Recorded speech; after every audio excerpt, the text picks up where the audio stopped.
Faithfully delivering value, interpreting great books from around the world. Hello, this is Sally's Book Club. Today we're exploring the book Stereotype. Have you ever been judged by stereotypes? Feel free to share your experiences in the comments section. From skin color and gender to background and age, everyone carries multiple identities. In social interactions, people often judge others through these identities.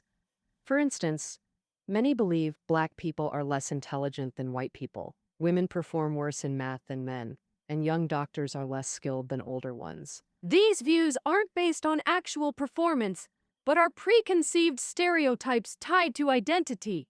Author Claude Steele argues stereotypes create not just prejudice, but also anxiety and pressure that lowers performance. Steele calls this phenomenon stereotype threat. Steele, a renowned American social psychologist who taught at University of Michigan and Stanford, has personal experience with stereotype threat as a Black man.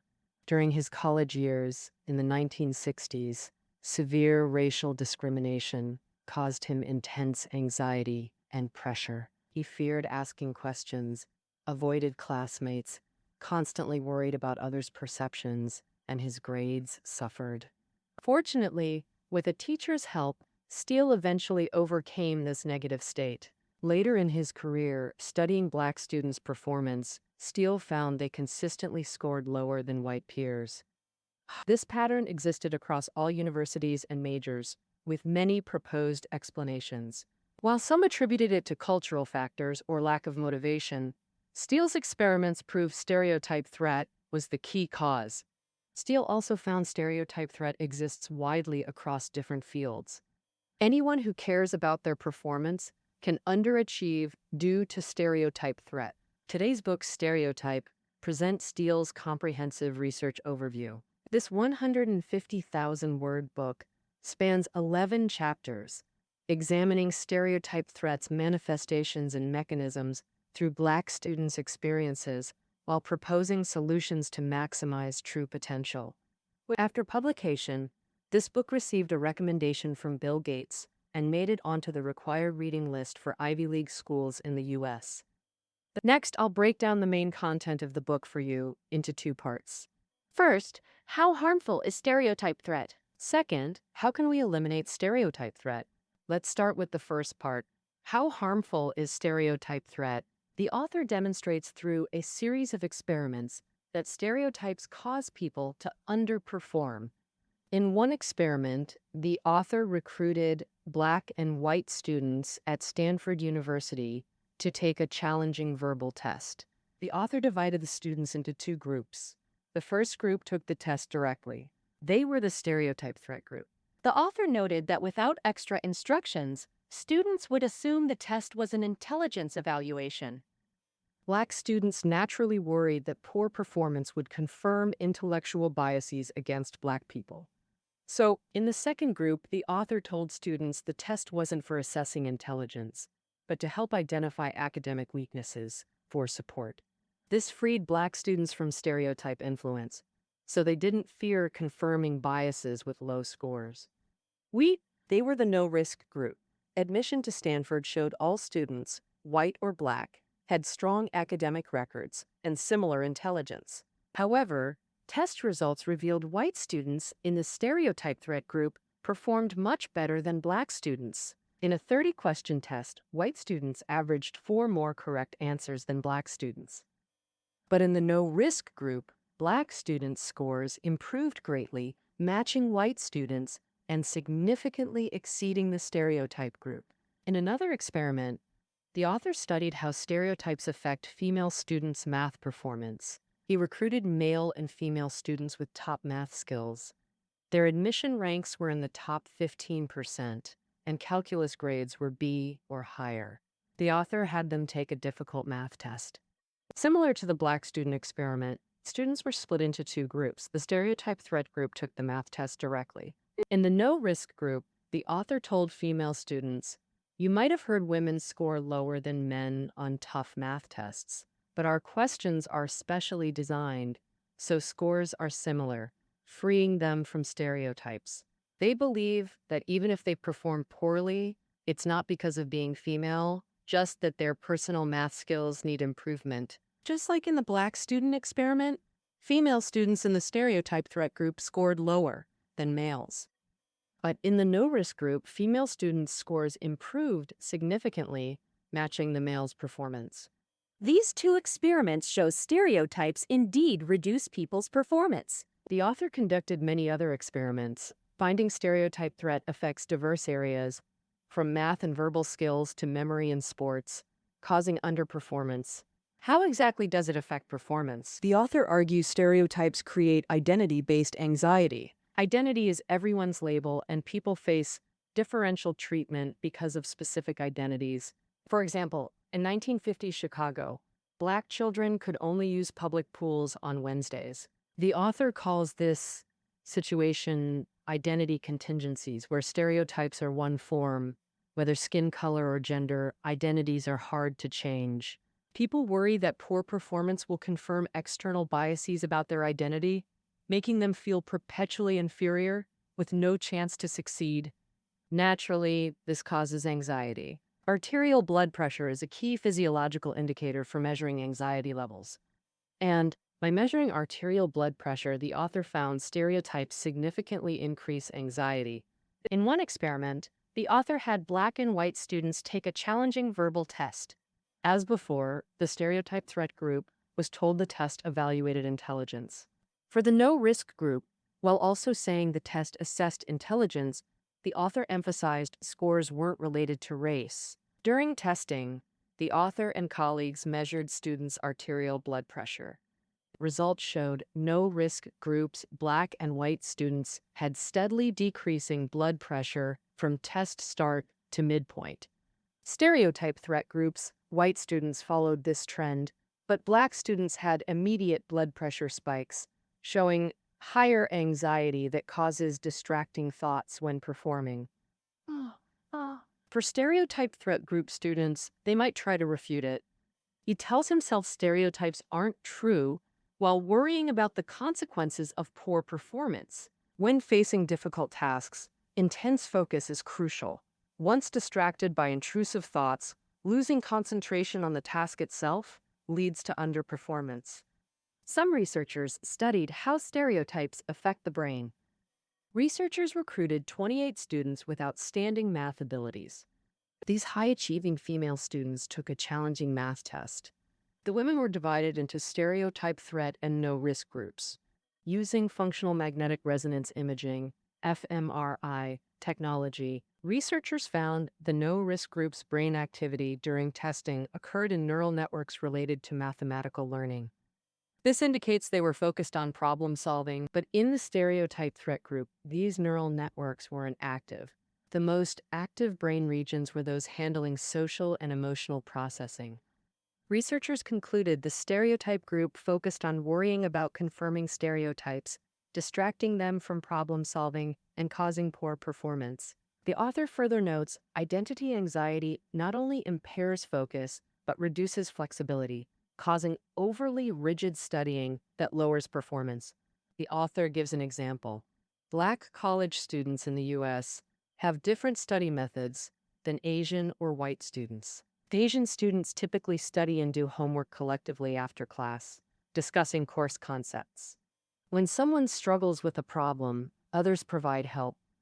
Leveraging collective wisdom helps Asian students grasp principles more quickly and thoroughly. White students aren't as group-oriented, but seek help from peers or TAs when stuck, discussing different solutions, while Black students are highly independent, viewing studying as strictly private. After class, Black students return to their rooms, close the door, and study alone, pondering problems independently without seeking help. We all know learning involves encountering misunderstandings. Some can't be resolved alone and require guidance. This overly independent approach results in Black students having less profound conceptual understanding than Asian or white students, naturally leading to poorer performance on difficult problems. Why do Black people emphasize independence so much? The author believes this also relates to identity anxiety. To counter stereotypes about Black intelligence, Black people intensely desire to prove their excellence, developing a psychological burden to solve everything alone. They feel asking for help admits inadequacy and confirms stereotypes. But in learning, solitary struggle is precisely the least effective approach.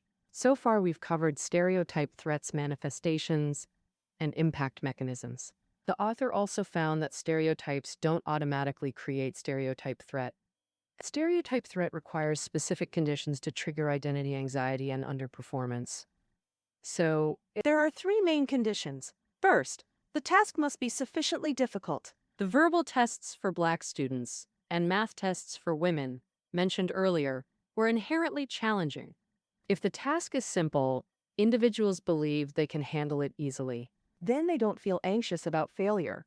Instead, they become motivated to challenge stereotypes, inspiring better performance. Psychologists at the University of Kansas conducted an experiment with male and female students, taking difficult then easy math tests. Similar to prior experiments, students were divided into stereotype threat and no-risk groups. Results showed women in the stereotype group performed worst on the difficult test. So women in the difficult test. But on the easy test, stereotype group women achieved the highest scores because they believed they could excel to break biases, fueling greater motivation. The second condition is the person's desire to perform well. So earlier Black student experiments used high achievers from elite universities. The author also tested lower achieving Black students from other schools, finding similar performance across groups. And the author believes this is because lower achieving Black students simply don't care and don't worry about poor performance. Naturally, they feel no anxiety. Their performance, while poor, remained consistent. The third condition for stereotype threat is environmental cues that create identity anxiety. And Stereotype threat is directly linked to the individual's environment. At an all-Black university, Black students wouldn't experience identity anxiety since no one judges them by skin color. Conversely, environments with numerous cues highlighting identity differences, making one feel like a minority, trigger anxiety about being judged by identity. Black students are particularly susceptible to stereotype threat. A key reason is that both students and faculty are predominantly white in universities. In such settings, Black individuals become hyper-aware of their identity. The author shares a personal example. Visiting a Silicon Valley startup, he noticed many age-related environmental cues. The CEO was only 26, with even younger employees. Bicycles hung from the ceiling, playing background music with trendy tunes he didn't recognize. As a middle-aged man, these cues made him feel old. Imagining working there instantly caused anxiety. He worried employees would view him as tech illiterate and outdated, fearing no one would sit with him in meetings or meals. Had he worked there, stereotype threat would likely have emerged. The author made an intriguing discovery. Some believe stereotypes must be long-standing and deeply ingrained to cause identity anxiety. For example, stereotypes about Black people and women have existed socially for ages, but the author shows stereotypes causing anxiety don't require longevity. In one experiment, he fabricated a new stereotype and successfully triggered identity anxiety. He selected highly confident white students with top math scores for a challenging math test. One group took the test directly. He told the other group the test aimed to prove white people's math skills were inferior to Asians.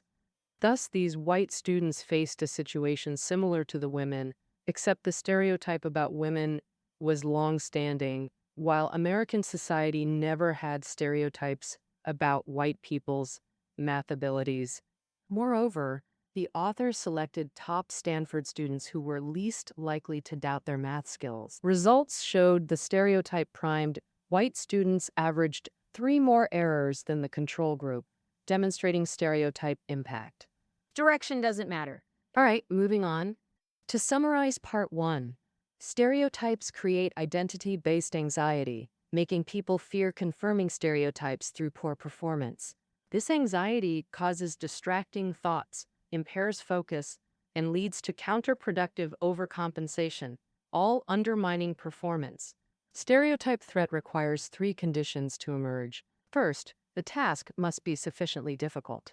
Second, the individual must care about their performance. Third, environmental cues creating identity anxiety must be present. Having covered stereotype threat's dangers, Part 2 explores eliminating stereotype threat. The author proposes two main methods. First, remove identity anxiety-inducing environmental cues. Using the startup example, replace hanging bicycles and loud music with calming instrumental tracks. This makes older employees more comfortable, but the strongest anxiety cue is demographic imbalance, making minorities hyper-aware. Realizing you're a minority inevitably triggers identity anxiety, yet startups naturally skew young, and universities remain predominantly white. Reality's hard to change immediately. Instead, the author suggests amplifying equality-affirming cues to counterbalance demographic anxiety. Universities could offer courses on racial integration, fostering mutual understanding and equality consciousness. In startups, leaders might highlight senior employees' expertise, helping youth recognize their value, reducing minority anxiety and stereotype threat. The second method is boosting individuals' confidence, making them believe they can excel. As mentioned earlier, people don't experience identity anxiety with simple tasks because they're confident they can succeed. If they maintain this confidence during difficult tasks, stereotype threat naturally disappears. How do we build confidence? Using Black students as an example, the author offers three recommendations. First suggestion: deliver criticism appropriately. It's the ladder to improvement. Criticism helps identify shortcomings and growth paths, but it can also shatter confidence and breed self-doubt. Black individuals often feel confused by criticism, unsure whether it stems from stereotypes or objective assessment. Many misinterpret it, rejecting valuable feedback. What approach genuinely helps? The author notes explaining the basis and purpose of criticism before delivering it helps Black recipients accept it effectively. In an experiment, the author recruited white and Black Stanford students to write essays about favorite teachers. Students were told outstanding essays could be published in the university's teaching journal. After submission, researchers provided critical feedback on each essay.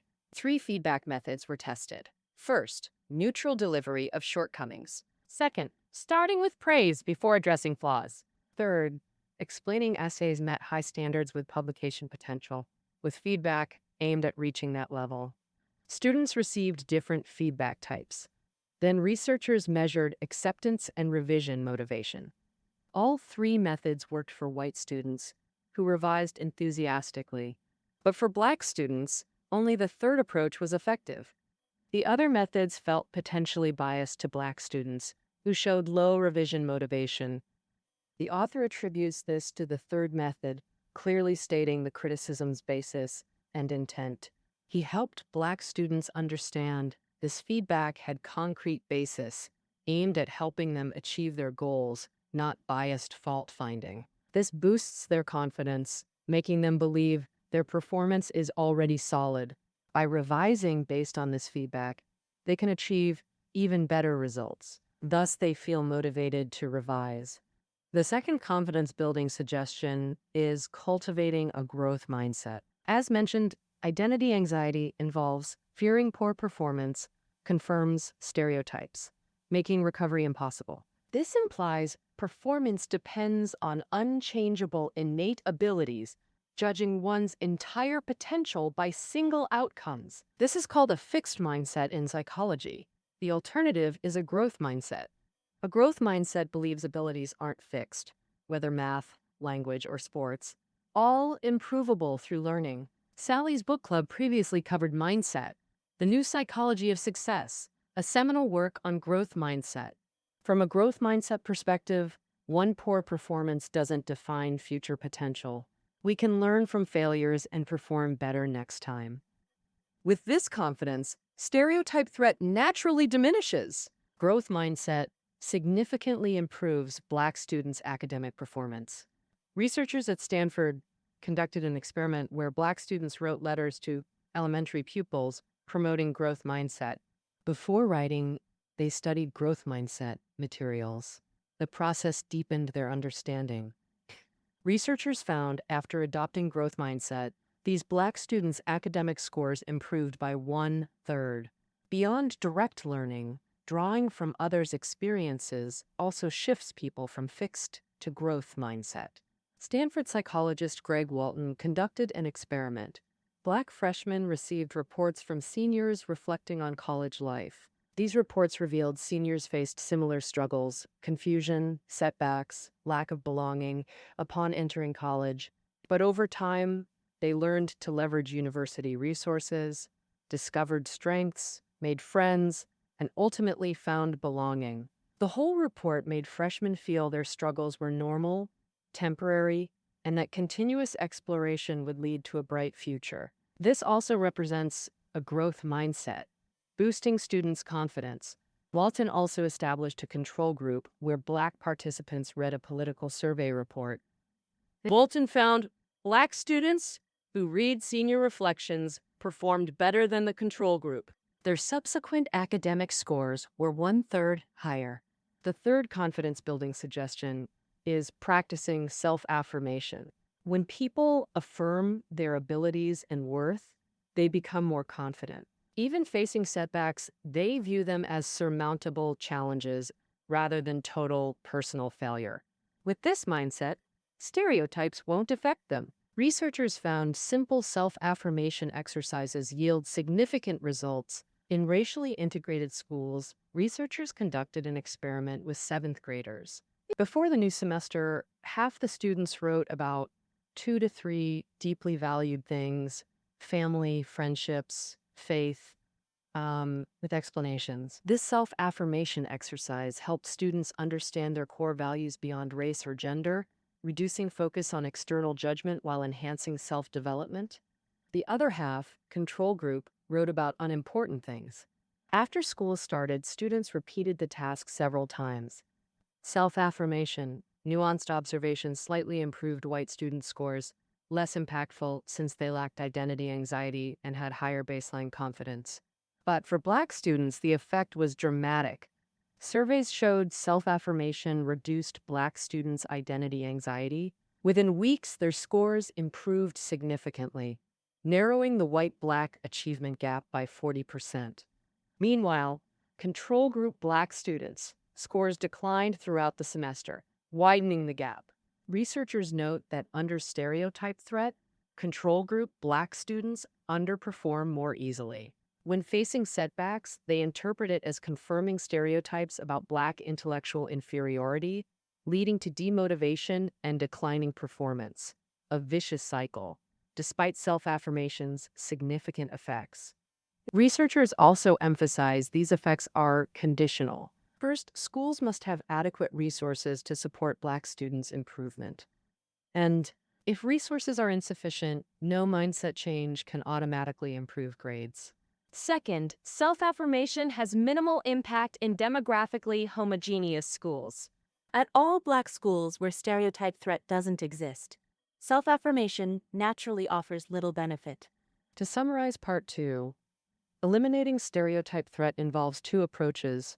First, removing identity anxiety-inducing environmental cues. When cues can't be removed, we can amplify equality-affirming environmental signals. The second approach is boosting individual confidence. We can provide constructive criticism, foster growth mindsets, and practice self-affirmation. That covers most of stereotype. Though focused on Black experiences, anyone in diverse societies can face stereotype threat. White sprinters facing Black competitors may fear confirming white athletic inferiority stereotypes if they underperform. For managers, diverse teams require eliminating identity anxiety to unlock collaborative potential. Thus, addressing stereotype threat matters for everyone. What useful strategies did you learn? Share in the comments. All right, stereotype concludes here. Reading notes below. See you next time.